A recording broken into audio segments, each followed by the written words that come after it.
Hello, hello, hello, and welcome to Shared Space with Quida and Chap. Today we have Miss Bianca Jackson. I am LaQuita Chansey, the founder and director of Baltimore Homes, and we build micro shelters and tiny homes for folks who are unhoused. And we stand in the gap. We feel we are the bridge between the community and institutional situations, institutional everything, okay? Because the way this world is set up, y'all know.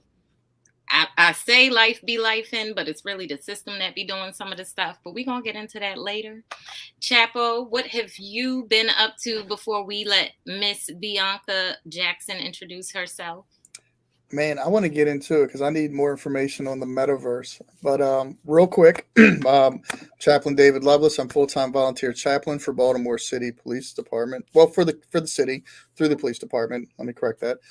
And like we just said, we stand in the gap. We bridge the gap between people and systems, and people and communities.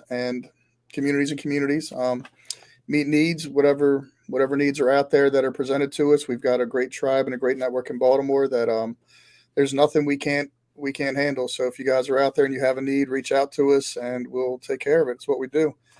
Um, I was excited to tell Quita I just ordered the Black Butterfly from Urban Reads, Miss Tia, our book merchant over at Lexington Market. There is a housing symposium coming up at Lexington Market on March 18th. Quita will be in on what can I put it out there? She's gonna be traveling, having some me time, refilling the hope tanks. So I will be there checking it out. Um, and at the end of the show today, stick around, guys. We have a really cool promotional video for a Gogi project that they just put together. So we'll be getting that out there in the universe, maybe in the metaverse, with Miss Bianca Jackson's help. But Miss Bianca J Jackson, please introduce yourself and welcome to the show.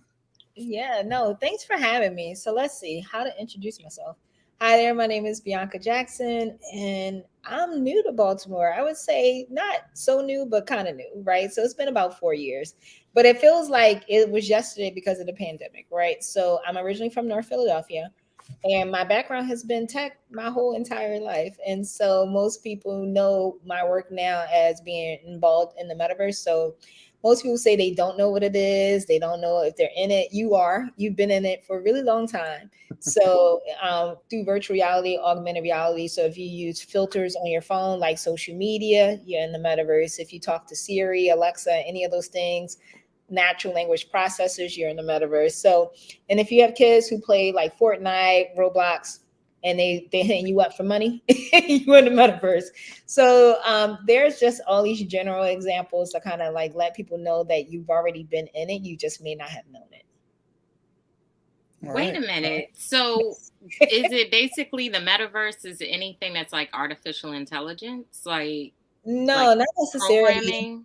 No. So think like a Like virtual how are world. filters the metaverse specifically? Like that part just blew So my yeah, so metaverse technology, right? So there's different types of technology that will be considered metaverse technology. So AR or augmented reality.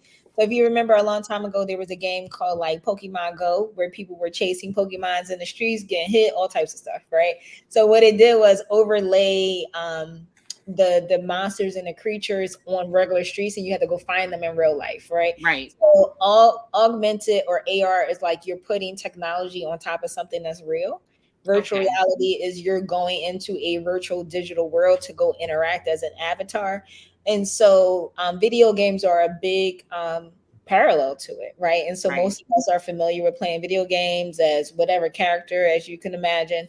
And so the technology now is just becoming a little bit more mainstream, but believe it or not, it's pretty old. Like we're talking like people started to play around with this stuff maybe like the 60s or the 70s. And so now you're starting to see, yeah, In more. what way though? No, take me to school too, because I love sharing. Right. Like we need to dig in because listen, sis went to Spelman for computer science. So I'm like, give me the details. Like I'm in community now, but I started And look, let, messing let, with the let me comment computers, real right? quick before she hits that. So in the '60s, people don't know this. In the '60s, there was a. So I'm a gamer, right? In the Mhm. '60s, there was a video game console that came out like 1962, produced by Magnavox, called the Odyssey. Mm. And so people didn't know that. Like before PlayStation, before Atari and all that, in the 60s there was a home console. So maybe it has maybe that's part of the story there. But please tell us, what were they Well, doing in the 60s about with the metaverse? no, so basically that, and also kind of like top secret military projects, right? Mm, So anything Always, that, right? yeah, anything that hits mass consumption started in the military as some type of research or experiment, right? And so computers have been around for a really long time. Virtual reality, I would say most people started to experiment, or at least it made it to pop culture in the movies, probably like in the 80s. So think Total Recall, 90s, or even early 2000s, The Matrix. And so the technology has been around. It hasn't always been for mass consumption. And so Right, the funny thing is, people say to me, "Oh my God, this is such new stuff. Like, don't we have a few years before it takes off?" And I'm like, "It's not new. It's been around for a really long time. We're just finding more day to day uses for it." And I think we're right, finally at a point now where it's going to explode. We already saw it happen with everybody wanting to jump in and get NFTs and sell NFTs, and just the craziness that happened over the last year, because there were a lot of money being made, and although also cryptocurrency. And so I want to not necessarily keep the conversation all the way up here with the technical jargon. Just know that all of it is changing, and it's changing really fast. And rapidly, right. the simplest way to understand it is a new economy, Mhm. as a new virtual economy that exists in these places that you can't technically see other than being in virtual reality. So So then, go ahead. Nope, I finish. was gonna say, so kind of like the gaming example that Chap brought up. If you have kids who play games, they more than likely hit you up to buy something in the game, right? Yeah, Currency. And so it's kind of, I don't know, I like to say the technology companies have been already training your children for the future of the global economy anyway. So if you don't know nothing about it, get your 5-year-old to 12-year-old to 18-year-old, sit you down in front of that Fortnite in that Roblox and right, show you what they're doing, because this is exactly what's happening. We hold events in virtual places where people all over the world can attend. We're not selling anything just yet, but it's coming, right? And so I think that it's important for people to be naturally curious about this stuff. And right, gamers have a huge advantage over everybody, because none right, of this stuff is foreign to them. They're like, right, "Oh, that was in last version of that game." when right, I, right. I when saw that before. I'll Hmm. share when COVID hit. So we were coordinating with the guys who do the African American Heritage Festival in Towson, Hmm. because we were going to do like my nonprofit. We're going to throw this big festival as well, and so we're coordinating with them. Yeah. And what they ended up deciding to do, which were like to me, um, I dismissed it immediately and kind of broke off conversation, is that they held the festival virtually. They sold tickets and people virtually attended this festival. And that's a part of the world that you're talking about, right? And so for me, it was like discouraging to me because I'm very much an in-person person. And so like in general, and I'm going to play the devil's advocate here while you speak on what you're about, because it is coming. It's there's a lot going on. For me, the social media, even the games, and like being on Discord and stuff, Hmm. um, it gives it gives your mind the illusion of being connected to people while you're physically disconnected and isolated, right? So there's like an incongruency there that's I feel is unhealthy for for our emotional well-being. Mm. Um, so how do we, so how's it affected? How's the metaverse going to affect those things and moving forward, right? Like how does it affect how we emotionally take care of ourselves? Hold on. So wait, before you even get into that, I hear you.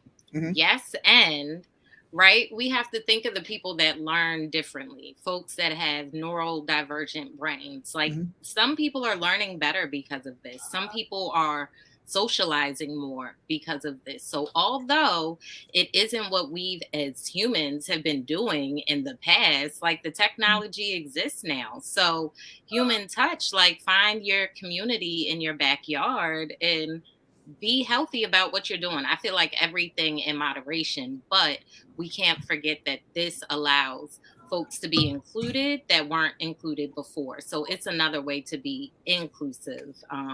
But go ahead, Miss Oh, Jackson. I This was is gonna your say, lane. let me just tell you, you know how our kids made it through the pandemic? They play games with their cousins, their friends, even strangers that they didn't know all over the world. And one of the biggest places that they play is Roblox. So that's literally how they made it through the pandemic. The pandemic was nothing for them. Like Right. they didn't lose communication of friends. They just were happy they didn't have to go to school. So, like, I think that our children are always very resilient to catastrophic change. And that was actually the perfect experiment to see what would happen if we did have a society where we could not go outside anymore. Like, how would people adapt? And children just showed that it's very possible and healthy to do it that way with being in these virtual worlds. Now, I'll say this. There, of course, were tons of stories and tragic stories of people not quite making it through the pandemic because they needed that physical touch. But I will also tell you this. I run kind of like an event space here in Baltimore. And so when we had a business that relied on foot traffic that no longer had foot traffic, we had to figure out how we still carried off our events. And so we moved into the metaverse, right? We started having these really fun, kind of animated video game like experience where people are like, dancing with their avatars. And so, for a local company based in Baltimore, our events reached South Africa, Rwanda, and Kenya. And so, that would have been completely unheard of. We wouldn't have been able to do anything like that with our physical space. So, I think there's pros, I think that there's cons. I think that people just kind of need to educate themselves. And it's not like education as in go sit in the classroom, even though that could be helpful, but like just really pay attention to what your kids are doing and actually have them explain it to you. I'll never forget. I was at a gaming conference, right? And this woman, this mom got up and like started yelling at her son. Was like, "You play these games all the time!" Like, so she was really upset, but not. Yeah, girl, it was a whole mess. And but I was sitting there thinking, like, she has no idea how lucrative gaming is. And Chap, I know you can speak to this, where teams Mhm. are spending millions of dollars of just playing Millions. millions Teenagers. teenagers. But the thing for me is it's not them winning the millions, it's them already having the skills of the future. That's what's blowing my mind. Like, to be able to look at a game and break down the storyline, to be able to storyboard it, to be able to tell the story, to, if you're artistic, to be able to draw the clothes and model the clothes that go on the avatars, to start learning, motion graphics and how to become 3D engineers. Like, for me, that's the more exciting part. So if I can already take something that you are already very interested in and figure and show you how you can make money out of it, oh, Right. we are to the races. Right. And Right. And they're and going to be engaged. Like at that age, I work with Den, and I think you might have worked with them in the past too, Bianca. I don't know. Have you worked with Den Education or had any of their youth work students? For I'm some not reason, I sure. felt okay. Yeah. Did you work with Youth Works? For Mhm. some reason, I feel Yeah. okay. So it's Youth Works. I made up the Dent part. My bad. Totally made that up.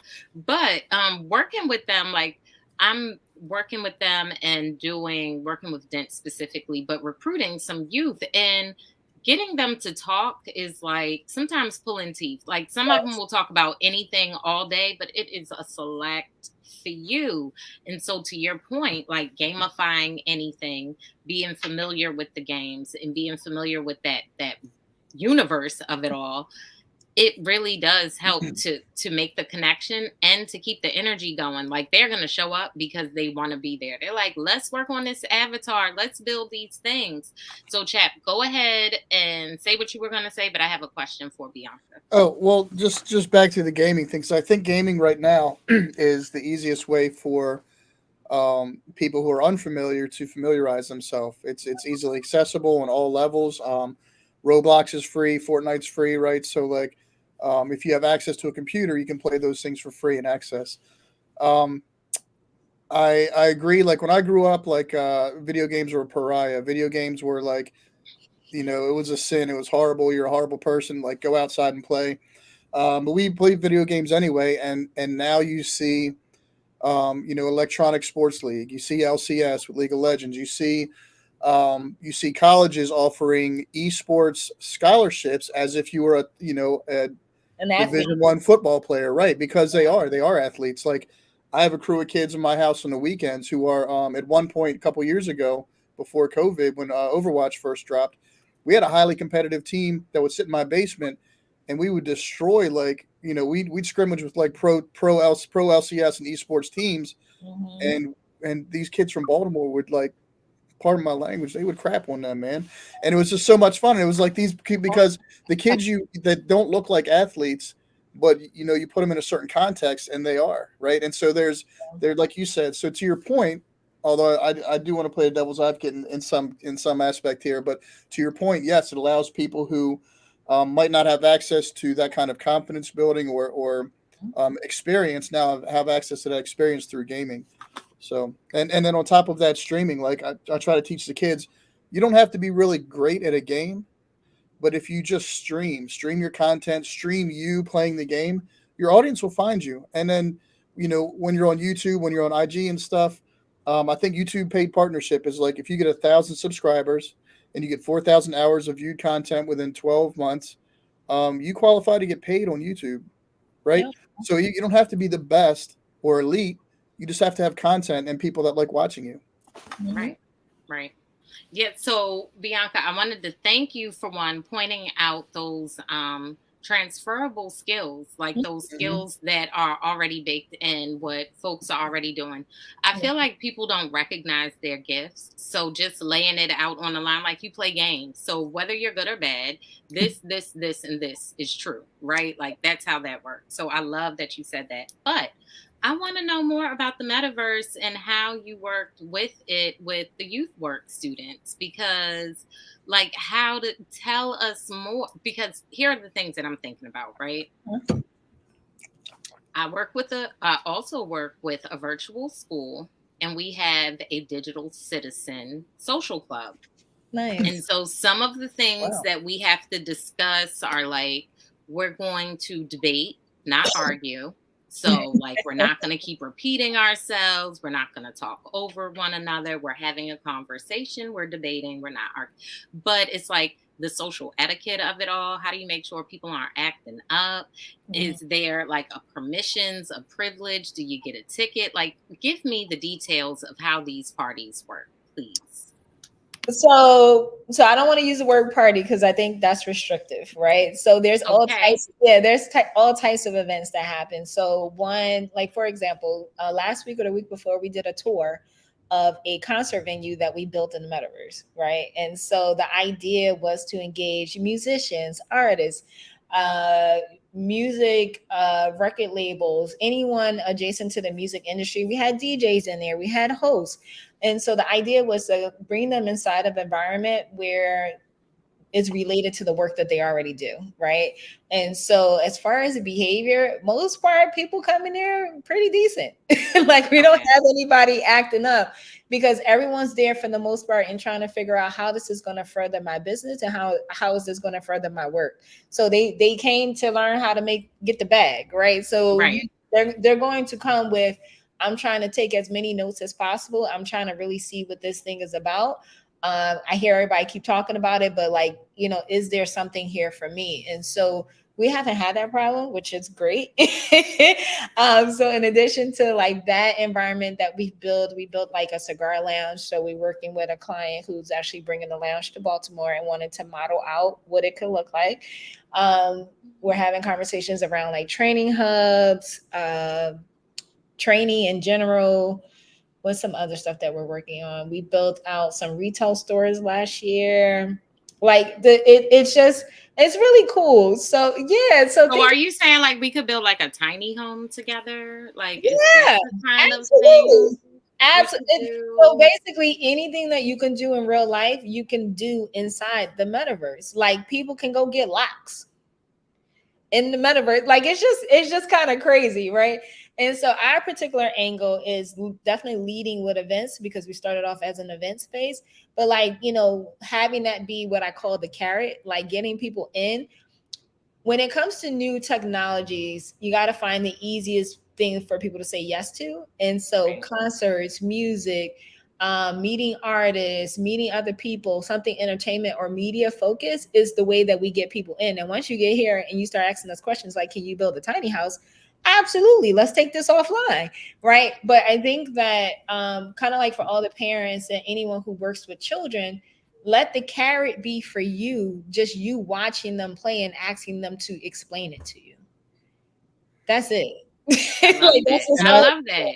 and I like you said with the artists and the events and stuff. So what I noticed is we were kids in the '90s, Mhm. um, we'd know somebody with a lot of money who'd run out in a bandominium, and they'd have big raves or big music parties and stuff. And Yeah. um, what we do now is like we have these silent raves, right? We have like which is the metaverse, right? They're using the technology. You're everybody's got headphones in and they're all tuning into the DJ. But like it's weird because if you walk into that scene and you're not part of it, it's like this silent room with a bunch of people like dancing and getting down. You're like, what on earth's going on, right? Because you're missing the experience because you don't have the technology. But also to your point, having having this space allows you access to people that you wouldn't normally have access to, right? So like where I might not be able to so there's a movie I like called Jamesy Boy, right? And the director, James Burns, I might not be able to meet him in person, Hmm.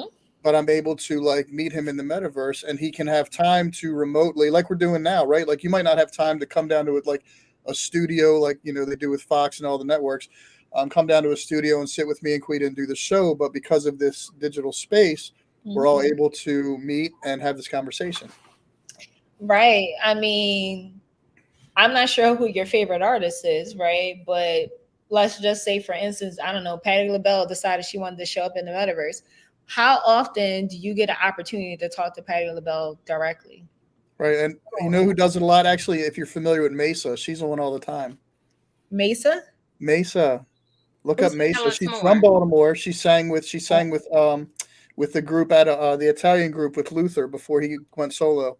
And mm, Mace is a very famous jazz singer from Baltimore. So, but I say it to say she always makes herself available on like IG and Facebook and different technology spaces where you can do like a Sunday afternoon or I forget what night she does it. Like you can do karaoke with this very famous Baltimore singer in the I love metaverse, it. right? So pretty cool.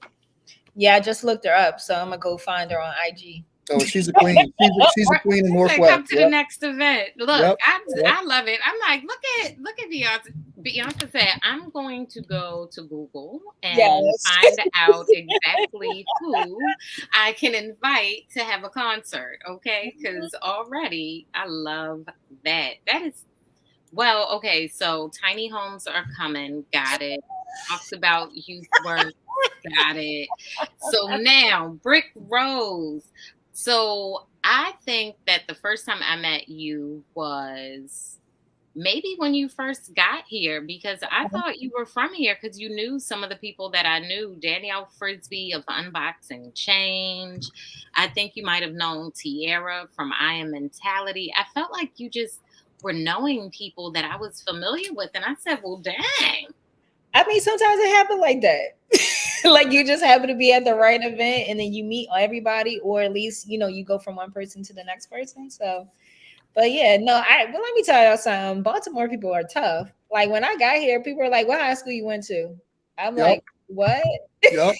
And And then, here's the sad part is that when you ask the OGs what high school you went to, and they tell you, you ain't never heard of it because Baltimore be closing schools like it's water, like just okay.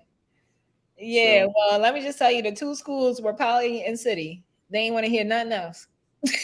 That's funny. So you not even being from here, you knew the culture was if you went to Collier City, that was the thing. Uh-huh. Yeah, yeah. Yeah.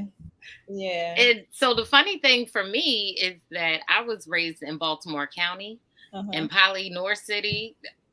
I did not attend. I am a county bounty, right? So when I went down to Spelman and I would say Baltimore, people from Baltimore City was like, nah. I was like, I That's understand because they that don't have y'all manners. look, I don't care what they got because they Because I can't don't call control what I people say out. out my mouth. If Oh they can't man, control what I say out my mouth, and at the end no, of the day, people on the street don't understand redlining, the way redlining has affected Baltimore, that makes them say that difference, that makes them make that distinction. mm, And at the time, I really didn't either. I'm like, what? They don't know the difference? Like Atlanta, when they come to Baltimore, they're going to be in Owings Mills and call that thing Baltimore. yep. Okay. Like, let's stop playing. Like, Yeah. so I went ahead and shut that down. But to your point, I'm like, why do the high schools matter, y'all? Like, what we doing today? We are grown as hell, but that's the culture of the city. And Yes, it so is. that's why you got to travel, folks, so that you understand that your culture is a little weird, or your culture is specific to your city, or whatever that might be. Like, that's why traveling is necessary, even if it's from the east side to the west side, right? Mhm. So I love that. So another thing I wanted to mention, you had oh, something about the concerts and you're not charging yet. Like, why not? Like, are people Oh no, I didn't say we weren't charging. We just did a tour of one of the venues that we built. So that was just okay? like, yeah, for people to walk around it. But no, we charge for our events. The thing about when we started doing events December 2021 is like I wanted to already set the precedent that people would have to pay something. And it doesn't always have to be money, but like I wanted them to get in the idea of like this is what the the Googles and the Facebook and all these massive companies that are working together to build like this massive new digital economy. Like at some point, there will be digital currency required Right. for different things, right? And so it's just kind of like slowly bringing people along of like you're going to have to pay to get access. Now, pay is going to look a whole lot different. It won't always be data because now people are trying to find ways that the average person can monetize their data. So it's going to be something else. So I have a question. We I say we, but Laquita and Tasmere Gathers have these pitch contests that they've been doing, right? Oh, So how do we expand or unpack that in the universe, in the meta universe, to enhance people's experience or to reach more people? Like, what does it look like putting that out there?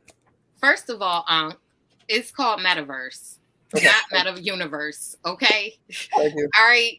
All right. Like, all right. I love it. Yep. Yeah, no, I mean, it He's looks a like, Libra. It's okay.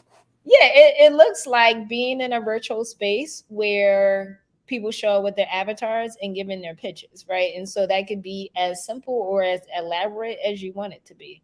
Um, you can create anything and you can create any environment that looks like real life or something that doesn't look like real life. Like you literally can have, I don't know, a stage with flying unicorns in the sky. Like it's it's really up to you of what you would want the experience to be. But I think the more important question is what's the objective? Are you trying to get more people to see the pitch? Are you trying to raise more money for the pitch? Are you trying to get more awareness around what you're doing? So kind of working backwards from, what is the expectation I think I objectives? would think all of it, right, Quita? Like, because we'd also want to raise awareness to what you're doing, right? So if we got with you and maybe intentionally did some sort of digital pitch, or like I love the framework they've already set up and they've been doing with the pitch contest. So like my wheels turn, right? Like Mm. this No, that Chap, listen, I'm there with you, but I'm thinking about, well, what about the people who are like, I want to participate, but I don't have the avatar. I'm not familiar with the metaverse. So I'm already thinking, well, okay, so some people are going to already be there, but the people who are marginalized, how do we get them included? So Mhm. are more people active in the metaverse, like on Facebook, and then we start with Facebook and teaching people how to build an avatar or create a profile. Like, what happens? You I know don't what? know. Let me just And tell you how long does it take to build it? Like, what happens? Like, how? Wait. Let me tell you something. Facebook done got all y'all. They have made the world believe that they are the metaverse, and they are not. They It's just have just a name. no. They just have one world. There's hundreds, if not thousands. Their world is called Horizon Worlds, right? And so there's many different quote unquote metaverse platforms where you can go in and create events. That's just one. So no, you do not have to start with Facebook. No, you Good, do because I not need. don't like them. It's okay. A Right, lot of people right. don't. You don't need a headset. So as long as people have a computer or a phone, they can get into some of these spaces. So Okay. you start to bring down the barrier of, keeping, I should say this, you start making it more accessible. You start Hmm. making it more equitable. And Hmm. so that's what I'm really excited about is introducing as many people in Baltimore and beyond to this technology through technology they already got in their pockets and in their houses. Hmm. And so how do we do that? How do we help you to do that? Like, what do we do? Well, I think that one, making sure people watch this and see it, right? I think a lot of times, especially when it comes to new tech or what seems to be new tech, people are like, well, I'm already out because I don't have a headset. You know how many times I've heard that in the That's last the year? first thing I said on the show, right? Like, I know. And so I always have to make sure that I say it has nothing to do with the headset. Actually, okay. headset usage is going down. And more the companies that are making the worlds and anything tied to the metaverse are making it so that you can not only use your headset, but you can use your computer and you can use your phone because they want more people to adopt. Yeah, let me tell you something. These phones are probably the most powerful thing that you have in your pocket, and they themselves has metaverse technology on it. So I told somebody this the other day, and they looked at me with their mouth kind of like on the ground. You, especially if you have an iPhone, you have technology on there called it's like a LiDAR scanner. It's okay if it's bad, but like the fact that you have the technology on there, the LiDAR scanner is basically you can take your phone in any room or up to any object, scan it, save a model of that image, and then import it into a metaverse space. So, like for instance, somebody was at a museum in Philly and they scanned this really huge sphinx, like an Egyptian sphinx. They uploaded it to the metaverse and put it in one of their environments. So that, right, mind blown, right? But this is what I'm talking about, is like you're already walking around with the technology, you just don't know you got it. You just don't know you got it. The iPhone, like, so are you saying that some Samsungs have it and all iPhones have it? I definitely know all iPhones have it. I'm not sure about Samsungs, but definitely all Mm-hmm. iPhones have it. That's all right. I'm team iPhone, so that's all that really matter. But I like to use inclusive language. I like to pretend every now and again that I care about Androids, right? So we're gonna Well, keep it very consistent. so Look, okay. the workshop to teach how to people. Yeah, so I was doing that last year. We were doing a lot of workshops, and what I'm finding is that people like to consume information whenever they want to. They don't always want to show up for my workshop. So, like, do know that content is coming in some form. I'm just trying to figure out what's the best form to put it out on, because I don't want to be like everybody else, like tons of YouTube videos, tons of TikTok reels. Like, no, I want you to know that you're getting quality information, and I'm not just out here in these streets dancing to some things I'm pointing. Any old thing, Yeah. right? That's what it looks like sometimes. I love the idea of a tiny home, doing a tiny home workshop. Look, everything is tiny home in my head. I see a chair. I'm like, can that chair fit in a tiny home? Can we teach people how to build that chair? Because I'm a maker. Like, I'm gonna build it somehow, some way, and we got the technology behind it all. A smart tiny home. Look, we're gonna figure it out one day, someday. Okay. So I also saw on your website you do public speaking, right? So like, where are some interesting settings you've been in talking about your world? Where did I meet you? Let's start there. And what were you doing there? And who were you interviewing? Because I was going to get into that as well. You tell me, because I've done over 200. So I'm like, where did we meet? So not the meeting, not even the meeting. I'm sorry. The last time. Oh, you're talking about Women on the Move? Was it Women on the Move? That was the Be Local event. Oh, Be Local event. Okay. See, that's and what I'm saying. You were interviewing. Oh, Ariane. Yeah. So, yeah. So, all right. What's the question? I'm sorry, I got lost in trying to figure out what was the last. No, I was just asking some of the, like, as a public speaker, some of the spaces you've been in, and people you've talked to, just kind of unpacking some of that, because that side of your entrepreneurship, because I mean, it mentions you're a public speaker. So yeah. So thanks for the reminder. So I think right now the stage that I'm probably most proud of being on is South by Southwest. So it's this big mega conference in Austin. And this is the same stage where Barack Obama was a headliner, right? So they have multiple different events, multiple different tracks. And so to be able to get on a stage like that, to be seen as an expert in this technology. And so I haven't done it once, I've done it 4 times already since 2018. And that's with a pandemic in the middle of it. So it's just like, it's been really awesome, because even when I learned about the conference in, I want to say 2017, I was just like, oh, I really want to go, but I didn't want to pay. Like, it was like the ticket is like $1,400, $1,700. Like, it's something just stupid ridiculous. Yep. And I made this really crazy idea. I have crazy ideas all the time. I'm like, I want to go, but I don't want to pay. And so I started to research how to go and not pay, because that conference, they don't pay you unless you're Barack Obama. And so you can get there, and this is a cheat code for anybody. Like, if there's a stage that you want to go, want to speak on, and there's other high profile speakers, find the link on there where it says apply to speak, apply to panel, apply for a proposal. And that's what I did. And so what, Chap? It's so funny because so I was late on it, jumping on it this year, but I'm going to get Quida on TED Talks. Okay. And there's a fellowship you do and everything, and so it was 2023 is closed, but it was really cool. I reached out anyway and was rapping with the people, and they were telling me what to do and everything. So you might see Miss Chansey on a TED Talk in 2024 or following after her fellowship if it suits her and fits her vision. But I definitely want to open that door because like that's a dope stage to be on.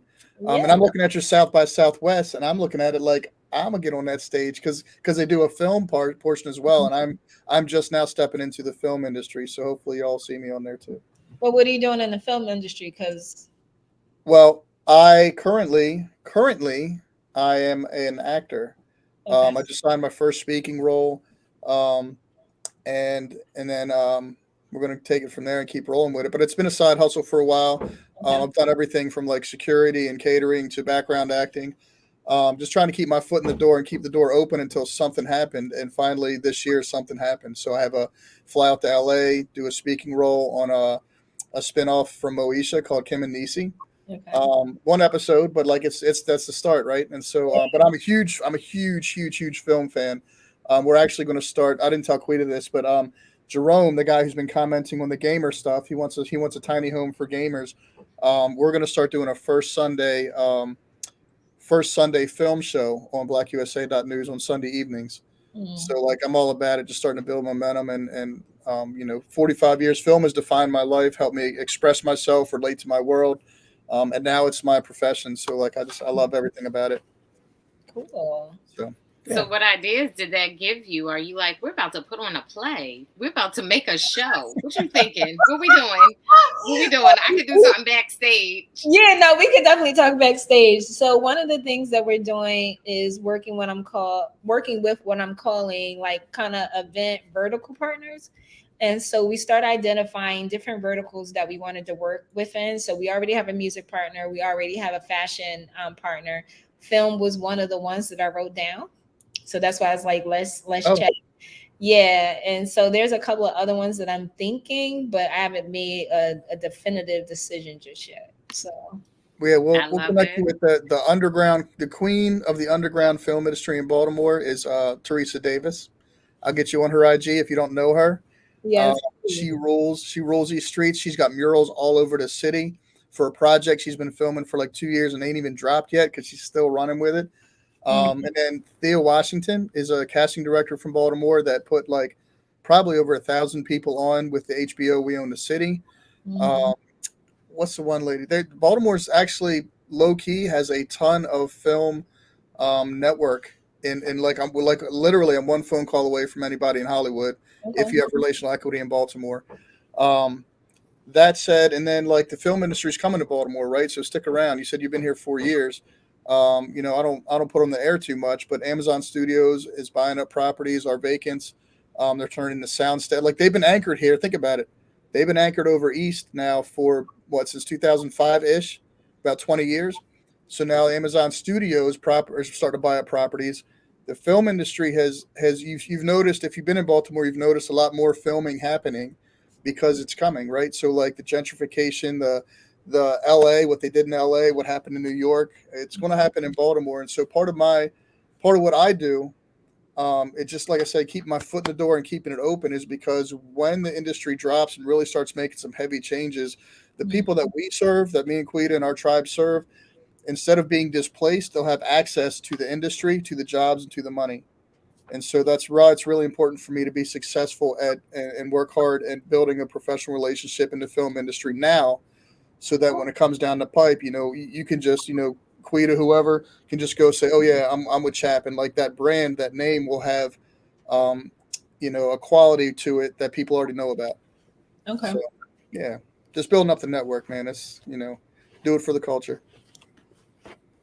So listen, I wanted you to talk about Be Local because I often show up at, what is it called? I guess I'll call them youth events with period products when we're giving out Mhm. hygiene, because they Mhm. don't often think about, like I mentioned when I stood up and talked to you all, like they don't think about that for young girls. So because Finley is that kind of company, right? Mhm. You had mentioned, I think you all had mentioned that you and Ariane are still doing some sort of working together, like you're working with her organization. Yeah. Without getting too much into what you don't want to get into, tell us a little something about the whole organization and everything, the whole I will movement, say this. really. So yeah, so Ariana has done a really great job growing Finley pretty much by herself up until this point.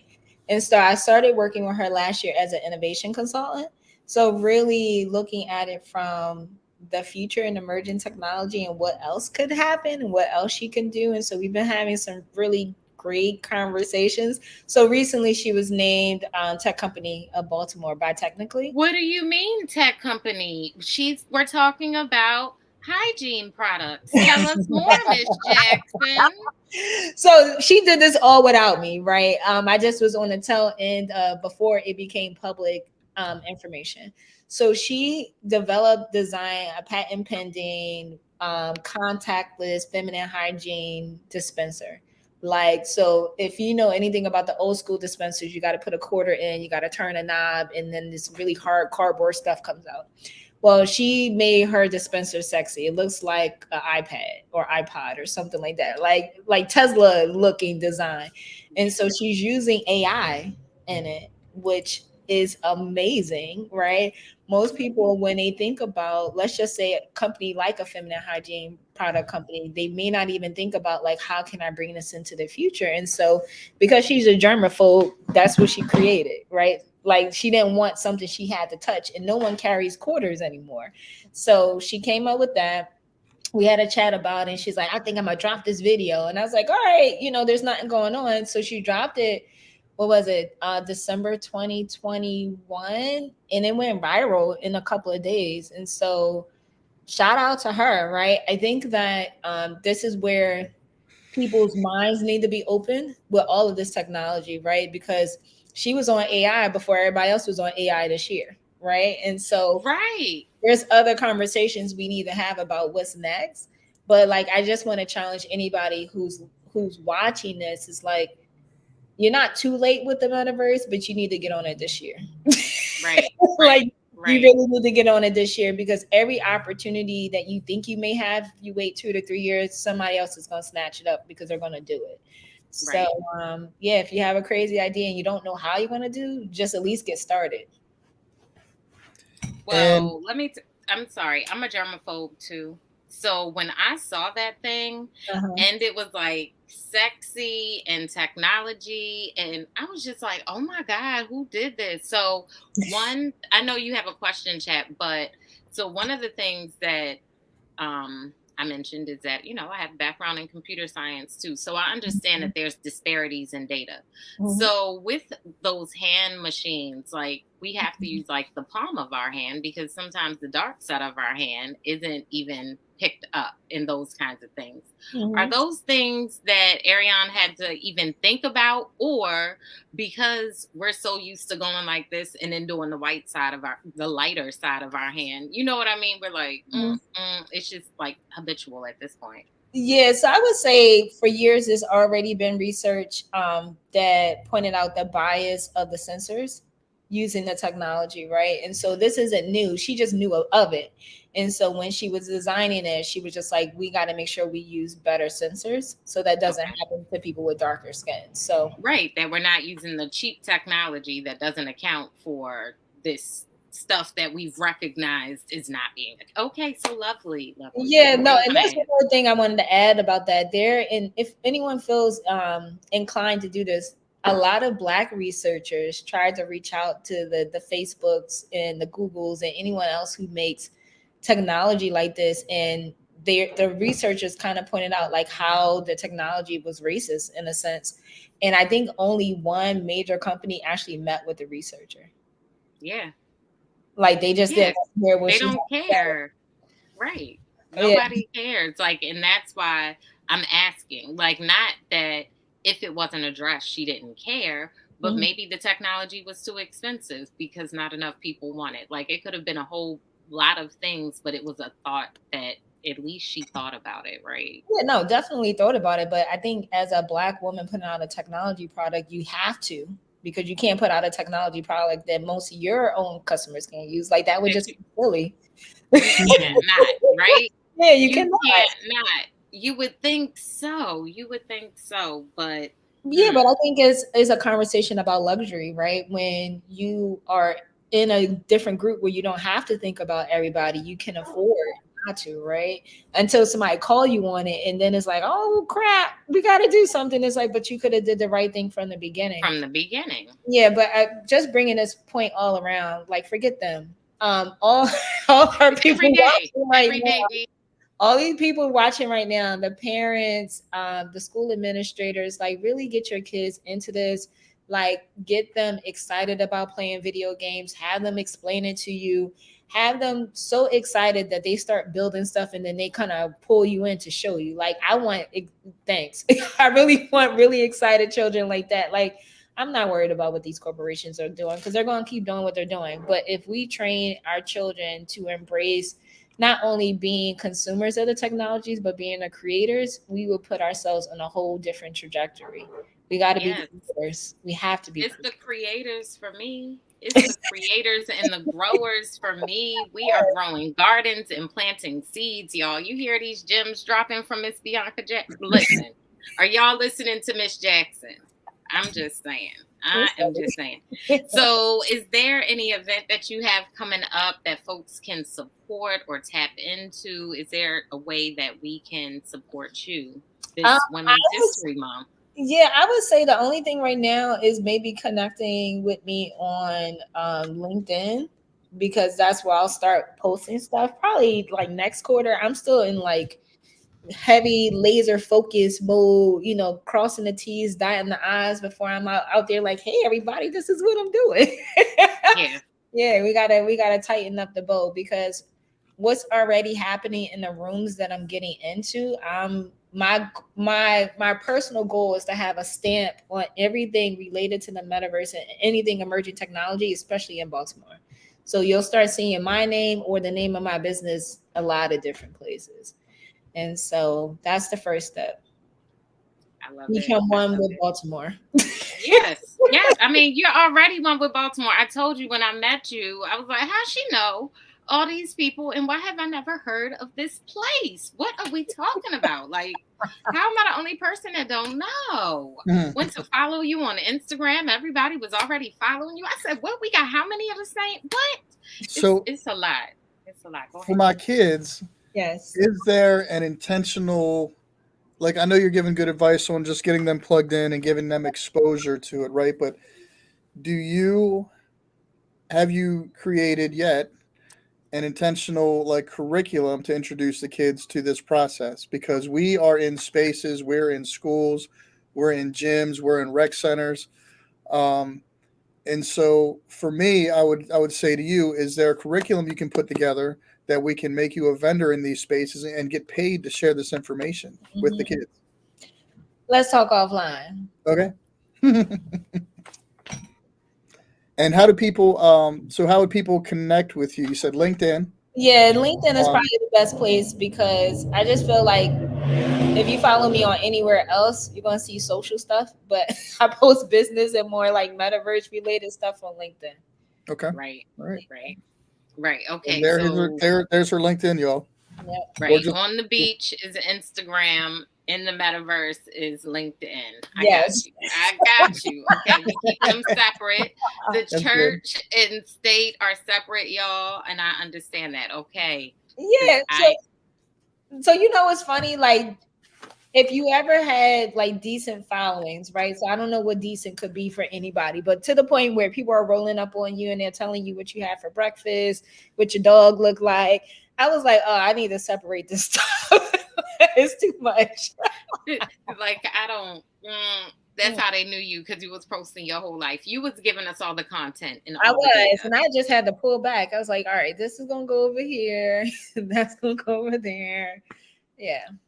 Okay. Everything in moderation. Everything in moderation. Well, we have a brunch pitch coming up next Wednesday, Brunch pitch? March 15th. It's called a brunch pitch. That is just the let me see. The come on, girl, get it together. The branding of it all. But really it's like a pull up and pitch contest. Okay, cool. And it will be at Loyola. So if you know any folks in real estate and you have a brick and mortar, so it sounds like real estate to me, but I don't know. I'm not going to just be putting stuff out there like that. But Where on Black women, Loyola's campus? it is off, right, because it gets crazy, right? But the library. So the Loyola Notre Dame Library, enter from York Road. It says it, y'all. If Chap, can you show it again? Y'all read the thing, because it's, you can't see it here, but it says it on the picture that you cannot get to the road from the actual campus. It's a problem, right? See, it's on there because people get lost, and we're going to start at promptly at 6 p.m. So tell a friend to tell a friend. We're going to put the what is it? The Eventbrite details in the comments. But pull up and pitch. Novice and experts all are welcome. You'll get to get some pitch coaching, some technical assistance, a couple of interviews. Like, come on and network, if nothing else, right? Mm-hmm. So, Chapel, you got anything you want to share with folks? Well, thank you, Bianca, for your time. Thanks for kicking off our celebrating women this month, and it looks like we've got guests lined up for the next 2 months. But thank you for being our first, and thank you for your time tonight. I know it's valuable. So I don't know, just gratitude, man. Thank you so much. It's great, like talking to you. It's going to be great building a relationship as you keep moving forward in Baltimore. Hopefully, we can plug in and do some stuff in the community, do stuff for the community, and no, I have. Well, I'll tell you what. How much time we got? We don't have time. So next Monday, y'all. Not to take away from our women, but I am going to show you guys a really cool promo we put together for the Agogi project. It's over in Bel Air. Ori is a member of the Agogi That's project, right. so that's all right. we're going to talk about is Miss Ori, because she looked just like me. That's right. That's right. And the world champion female jiu-jitsu wrestler who has visited the gym a couple times now, and engaged our kids in East Baltimore. She also looks like you guys. So we love that. I love it. I love it. And what were you going to say? I just say I love it. That's it. Look, this is a love fest. Bianca, we would love to invite you back to our love fest again and again and again. So if you have something you want to promote or you want to come on, because you do this also. Like, you're totally a facilitator and a conversationalist. So it's so easy. Like, it's so just amazing. You would think that we knew each other, right? Like, we like those connections. Yes, I mean, and I be stalking Black women in Baltimore, so that's another thing. Like, I'm like, oh, her? Yep. That's gonna be my good girlfriend one day, someday. Don't y'all worry, okay? But I'm gonna let y'all go. We're gonna be back, same bat time, same bat channel, next Monday, 7 p.m. Thanks for coming out. God bless and good night, folks.